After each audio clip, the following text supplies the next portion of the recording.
بسم الله الرحمن الرحيم والصلاة والسلام على أفضل الأنبياء والمرسلين بارئ الخلائق أجمعين سيدنا وسندنا وشفيعنا مولانا وحبيب قلوبنا أبي القاسم محمد اللهم صل على محمد وآل محمد وعلى آل بيته الطيبين الطاهرين المعصومين المظلومين الذين اصطفاهم الله أجمعين. اللهم اشرح لي صدري ويسر لي أمري واحلل عقدة من لساني يفقهوا قولي. Allah says in the Holy Quran, بسم الله الرحمن الرحيم يا أيها الناس قد جاءكم موعظة من ربكم وشفاء لما في الصدور وهدى ورحمة للمتقين. صدق الله العلي العظيم. صلوات على محمد وآل محمد. اللهم صل على محمد وآل محمد. I start in the name of Allah Azza wa Jalla, the omniscient, the omnipotent, Allah Azza wa Jalla, the creator of the bounties and the beauties around us. And it's from His grace that I have the honor and the ability to be here among you today, my dear brothers and my dear sisters. Therefore, I'd like to start by bidding you all Assalamu alaikum wa rahmatullahi wa barakatuh. Starting in the name of Allah Azza wa Jal is the essential start to every manifestation that Allah has created. You find that in Islam, whatever we may be starting, if we are starting to eat, or we are getting in the car to go somewhere, or speaking with our friends, whatever that you may be doing, the essential start is by the name of Allah Azza wa Jal. Bismillah ar-Rahman ar-Rahim. The essential start, and the number one start, is in the name of Allah Azza wa Jal. It's necessary that we comprehend this, because everything that we live today, from start to finish, from comprehending leadership in Islam, from understanding the role of Imam Hussein alayhi salam in Islam, from Tawheed, from Nubuwwat, from Imamat, from Adil, all of these different branches in Islam have to do with understanding that everything comes and everything will return towards Allah Azza wa Jalla. And because of this, we start in His name, saying Bismillah ar-Rahman ar-Rahim. For Allah has not only given us the ability to exist when He didn't have to, and Allah did not only allow us to exist and create us totally from His mercy, because let's face something, you and I did nothing to deserve our existence. If you think about it, we have done nothing to deserve the existence that Allah has so kindly given us. Rasulullah, when questioned and asked, said to him, Rasulullah, you pray all night long, and you pray so much that your feet were swollen. Imam Ali alayhi salam, he'd pray for so long that his feet were also swollen. And they'd ask our imams and our prophets that you all are ma'soom, yet why do you do so much ibadah? Or for example, Imam Ali alayhi salam in Dua Kumail, where he says, ظَلَمْتُ نَفْسِي. Many come to question and say, why would Amir al-Mu'mineen say, I have done injustice to myself? You know, when the imams were asked this question, they said that Allah gave us the ability to live, and He gave us existence when at one point of time we weren't even existent. Think about it.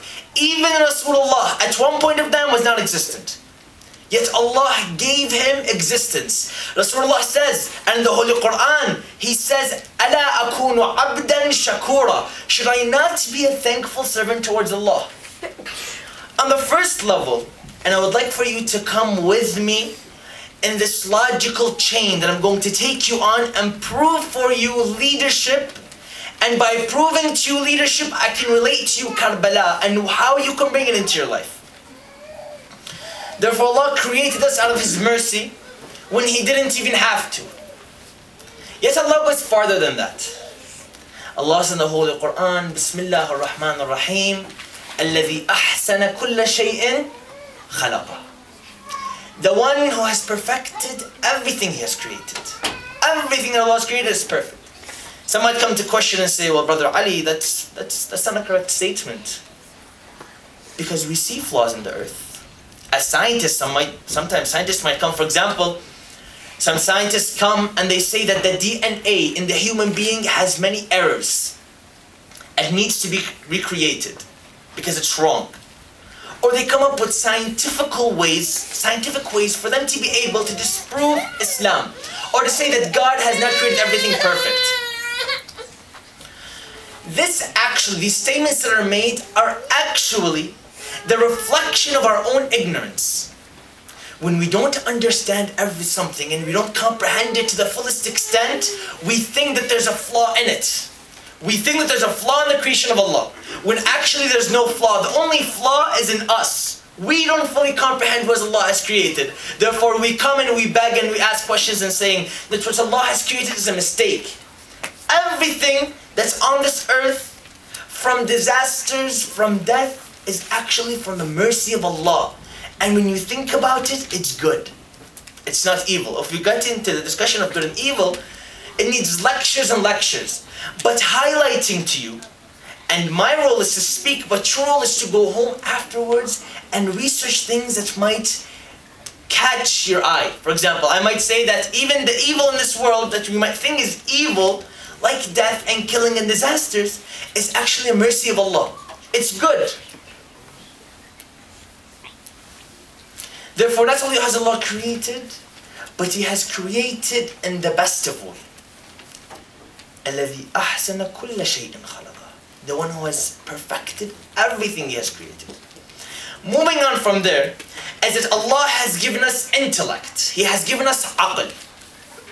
Allah has says, إِنَّا هَدَيْنَاهُ السَّبِيلِ إِمَّا شَاكِرًا وَإِمَّا كَفُورًا. We have given him a choice. Either he is thankful or he is negligent. But you know what? Allah didn't leave our free will that He's given us to roam around on its own and make its own choices. But He's given us a perfect book, which is the Holy Quran, to guide the free will that we had. And the Holy Quran must be a book that's perfect. Because if it isn't perfect, then on the Day of Judgment you can actually hold Allah accountable and say, oh Allah, your book made mistakes. Therefore you told me to follow your book, then don't hold me accountable for the mistakes that I make. For example, the Holy Quran makes a mistake. Let's say the Holy Quran has made a mistake where it says that a human being should lie. I as a Muslim follow Allah because He has told me to follow the Quran, and I lie. On the Day of Judgment I go to Allah. Allah says to me, Ali, why did you lie? I say, oh Allah, I followed your book. What do you mean, why did I lie? He says, but hold on, the book made a mistake, so you should have known. I said, but Allah, you told me to follow the book. So how can you hold me accountable to a mistake that was preached in your own book that you told me to follow? It doesn't make sense that the Quran makes any mistakes.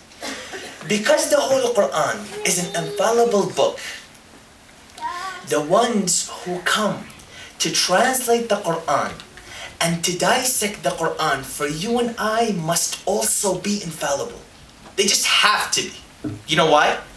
Because take a perfect book that Allah tells us to follow. Would it be logical for Allah to send us a perfect book and He says to us, follow the guides that represent the book, إِنَّمَا وَلِيُّكُمُ اللَّهُ وَالرَّسُولُ وَالَّذِينَ آمَنُوا. Follow these guides. Would it be logical for Allah to send us guides who are infallible to translate and to explain to us the fallible Holy Quran? It's just out of logic, out of reason, that Allah would send leaders who are not infallible to translate the Holy Quran, which is an infallible book. It's a book which makes no mistakes. Absolutely no mistakes. Logically speaking, once you bring this degradation, once you take this approach towards this concept of imamat and leadership in Islam, you would find that it's a necessity. It's obligatory. You know why? Because if we accept that leaders make mistakes, then our tawheed is flawed. Our tawheed is flawed.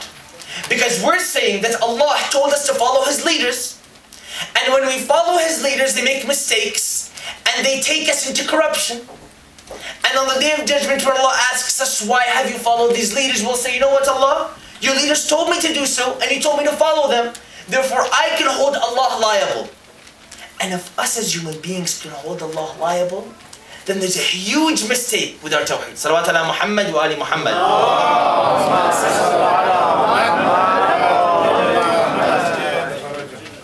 The talk about imamat and our holy imams is very extensive. It's an extensive talk. that we can spend lectures and lectures bringing hadith and Quranic verses to explain this concept of imamate. But tonight, my approach to you isn't to prove imamate. It's actually to prove and to show you how leadership can be a part in your life. And also relate Imam Hussein to that concept of leadership and how he can relate to our lives as well. Because sadly, many times in our communities, we have the idea that Imam Hussein is only, for example, doing Sinazani, or only reciting Noha, or only doing Matam. These are excellent. This is actually an act of worship towards Allah. And I'll speak about how these things are an act of worship towards Allah. These things are excellent, but we have to understand what's the long-term goal that Imam Hussein is trying to implement into our hearts. And if you understand this goal that Imam has, it's an amazing realization. It's a phenomenal realization. It'll change your life forever.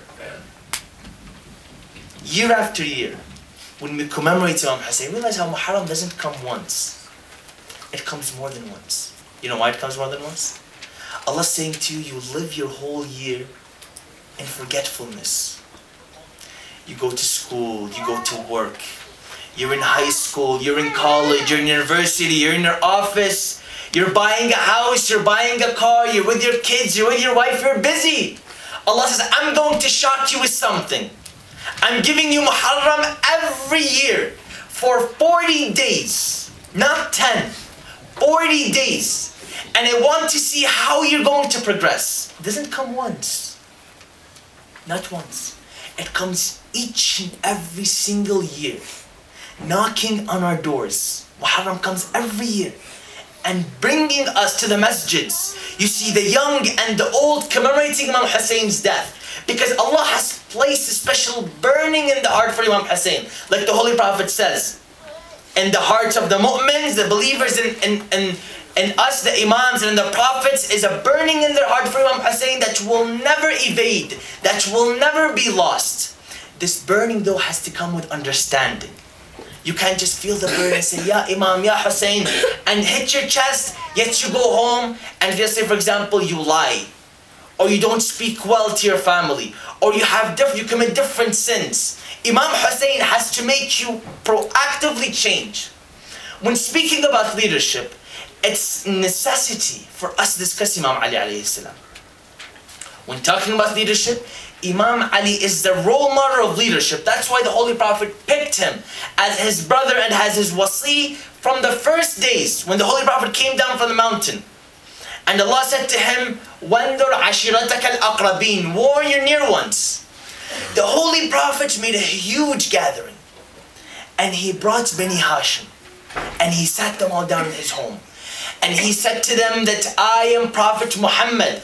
And Allah has sent me the message. Which ones of you, salawat ala Muhammad wa ali Muhammad? Which ones of you are willing to accept the messages I have? No one stood. One person stood. A 9-year-old boy stood, and that boy was Imam Ali alayhi salam. Holy Prophet said to Imam Ali, sit.